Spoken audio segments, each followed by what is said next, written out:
प्रणाम करतो। त्याचप्रमाणे उपस्थित आपले सर्व संतांना मी माझा दंडवत प्रणाम करतो आणि आपले वासनिक यांना सुद्धा माझा दंडवत प्रणाम।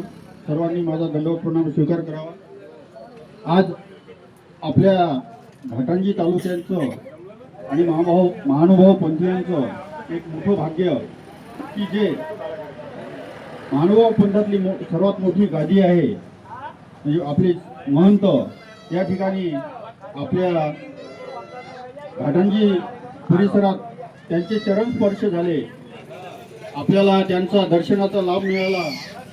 ते खरोखरच तुमच्यासारखे म्हणजे घाटंजी येथील जे पंथीयांसारखे भाग्यवान तुम्हीच आहात। आज एवढा मोठा कार्यक्रम या ठिकाणी घडून आला, न भूतो न भविष्यती हा एक प्रसंग आपल्या या ठिकाणी आपल्याला लाभ मिळाला। मी आपल्या गवाखानचे महंत यांना धन्यवाद देतो, त्यांनी हा प्रसंग घडवून आणला।